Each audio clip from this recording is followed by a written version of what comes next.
ፈረንጆች ዴማጎግ ይሉታል።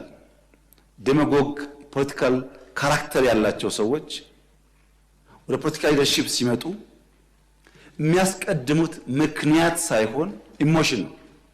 አማራ ክልል ሲገባ ቲፒኤልኤፍ ያደረገው ነገር ያሳፍራል። ፋብሪካዎች አፍርሷል፣ ትምህርት ቤት አቃጥሏል፣ ባንክ ዘርፏል። የኢትዮጵያ መከላከያ ሰራዊት መቀሌ ነበረ በብቸኝነት ቲፒኤልኤፍን አባሮ ሻቢያን ሳያስገባ። መቀሌ አንድ ቤት የፈረሰ አታገኙም። አንድ ቤት ቲፒኤልኤፍስ ቢሆን አማራ ክልል መጥቶ እንደዛ አይነት ነገር ማድረግ ነገ ለሚቀየር ታሪክ አስፈላጊ ነበር? እንደዚህ ያለው ኢትዮጵያን ያላስቀደመ ለጊዜ ድል፣ ለጊዜ ሳውንድ ባይት፣ ለሚዲያ ጫወታ የሚደረግ የፖለቲካ ስብዕና በዘላቂነት በራሳችን ሕዝብ ላይ ጉዳት የሚያመጣ ብቻ ሳይሆን በታሪክ መነጽር ሊጋባው በየነን ዛሬ ታሪክ እንዳነሳቸው በታሪክ ውስጥ ይነሳል። ታሪክ አያዳላም። ምን አይነት የፖለቲካል ስብዕና ነው የተገነባ ያለው ያላችሁኝ እንደሆነ ፈረንጆች ዴማጎግ ይሉታል።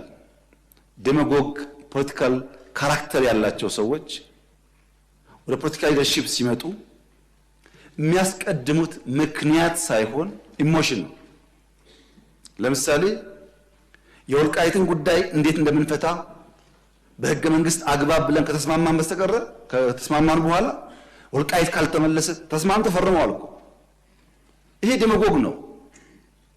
በትንሽ ስሜት ህዝብን ለመቀስቀስ የሚደረግ ነገር ማለት ነው። ዴማጎገሪ ቀላል መፍትሄ ነው የሚፈልገው። ዘላቂ መፍትሄ ላይ አያተኩርም። ቀላል መፍትሄ መፈክር በመፈክር ለውጥ ይመጣ ኖሮ ባለፉት 50 ዓመታት እንደ ኢትዮጵያ መፈክር አውጪ እኮ አልነበረም። በመፈክር አይደለም ለውጥ የሚመጣው። ይሄ ዴማጎገሪ ነው፣ አደገኛ ነገር ነው። ተቋም ማፍረስ፣ ከፋፋይ ሐሳቦች፣ ትረስት ማጥፋት የመሳሰሉ የዴማጎግ ካራክተር ያላቸው ፖለቲካል ፐርሰኔል የሚከተሉት መንገድ ነው ኢትዮጵያ ውስጥ ያለውን ጉዳይ እያፋፋመ ያለው። በዘላቂነት ድል ያመጣሉ ወይ? በፍጹም። ለምን? ፕራግማቲስት አይደሉም። ፕራግማቲስት ማለት በየቀኑ ያለችውን እድል በመልካምነት የሚጠቀም ማለት ነው። ለምሳሌ ቅድም አንድ ወንድሜ ሲያነሱ የሚሰራው ቤት ለሀብታም ብቻ ነው አሉ። እኔ ያዋሪ የሰራሁት ለሀብታም ነው። ይሄ ዴማጎግ ነው። እፍታ መውሰድ ነው። ፋክት አይደለም። መጥፎ ባህሪ ነው። ባይዘው ፋክትን እውነትን ዲናይ ማለት ጥሩ አይደለም። አርሶ አደር ይቀየር ብለን በየመንደሩ ያያችሁት በቲቪ የሰራ ነው ቤት የሚባል ያልነበራቸው ሰዎች ሽንት ቤትና ቤት ሶፋ ቲቪ ነው ማድረግ ለሀብታም አይደለም። ስንት ሀብታምስ ኢትዮጵያ ያለና ነው።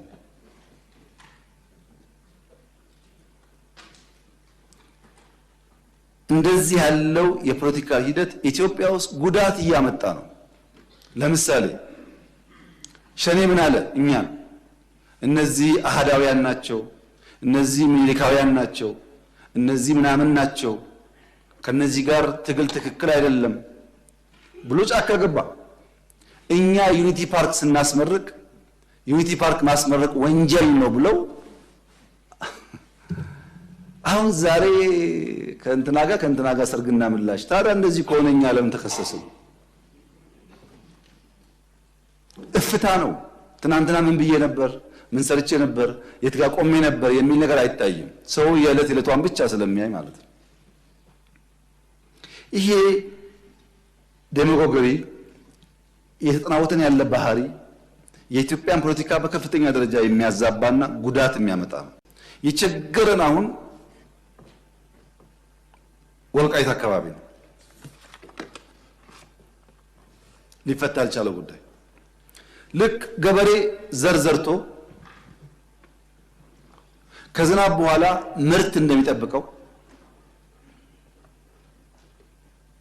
አምኖ ዘር ዘርቶ ከሆነ ወራት በኋላ የተሻለ ያፍራል ብሎ እንደሚጠብቀው ስደት፣ መፈናቀል፣ ስቃይ ዘርተው ከሌሎች ኃይል እርዳታ የሚጠብቁ ሰዎች አሉ።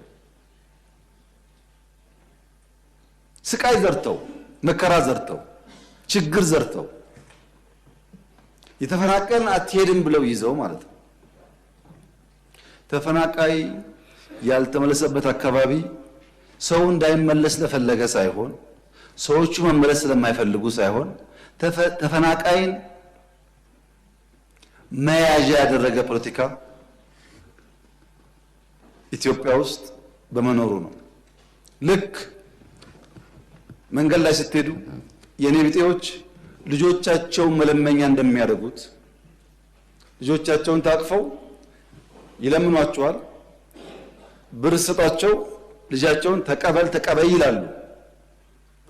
ከተቀበሉና ከሄዱ በኋላ ወዲያው ይቀበሏቸዋል። ታውቃላችሁ፣ የነሱ ስራ ከሰጪው ተቀብሎ ማቀበል ብቻ ነው። ያ ገንዘብ ምን ላይ እንደሚውል አይወስኑም። የኔ ቢጤዎች ልጆቻቸውን መለመኛ እንደሚያደርጉት አንዳንድ ፓርቲዎች ተፈናቃይን የራስ ህልውና ማቆያ ያደርጓቸዋል። ይህን ለማሻሻል ብዙ ሙከራ ተደርጓል። ብዙ ስራ ተሰርቷል።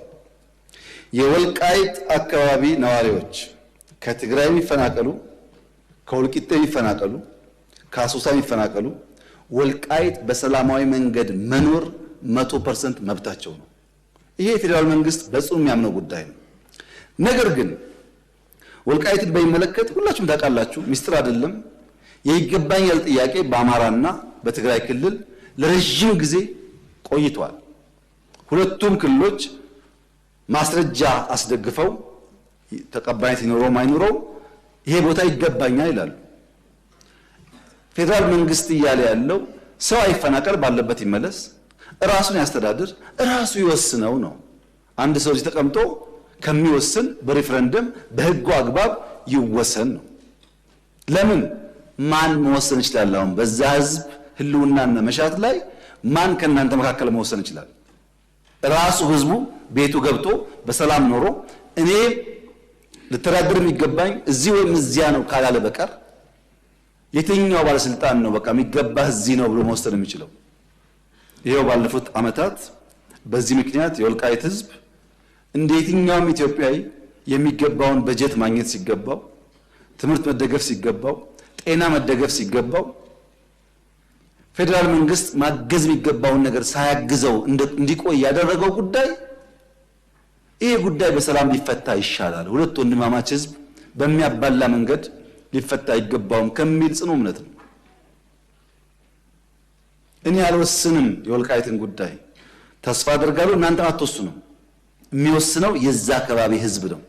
ለዚያ ፓርቲዎች አስቻይ ነገር መፍጠር የሚጠበቅባቸው ይመስለኛል። ነገር ግን ከትግራይ ሰው ተፈናቅሎ አማራ ክልል፣ ኦሮሚያ፣ አዲስ አበባ አይኖርም ወይ ያላችሁኝ እንደሆነ በትግራይ ውጊያ የተሳተፉ ወታደሮች የትግራይ ህዝብ አይደለም የተሳተፉ ወታደሮች አሁን ጫካ ብትሄዱ ስራ ላይ ናቸው፣ ፕሮጀክት ይሰራሉ። ወታደሮች አዲስ አበባ ውስጥ ሞልተዋል፣ አርባ ምንጭ ሞልተዋል፣ ሐዋሳ ሞልተዋል። ሀገራቸው ነው። በሌላውም አካባቢ ይሄ የአጭር ጊዜ ድልን ታሳቢ ያደረገ በዘላቂነት ህዝብ የሚጎዳ ነገር ማድረግ ተገቢ አይመስለኝም። በእኛ በኩል የወልቃይት አካባቢ ነዋሪዎች የተፈናቀሉ ዛሬ ከሰዓት እንኳን ቢመጡ እንቀበላቸዋለን። የኢትዮጵያ መንግስት አቅም በፈቀደ መጠን ኑሯቸው እንዲመቻች እናግዛለን። ጸለምት እንደሆነው፣ ራያ እንደሆነው፣ አዲስ አበባ እንደሆነው፣ ኢሉባቦር እንደሆነው እናደርጋለን። ሌላው ጉዳይ ግን በህዝበ ውሳኔ ሊፈታ ይገባዋል።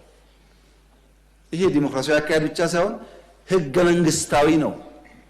ህገ መንግስቱ ባለበት ሁኔታ ውስጥ ያንን ጥሶ መወሰን ለአንዳንዶቻችን የሚቻለን አይመስለኝም።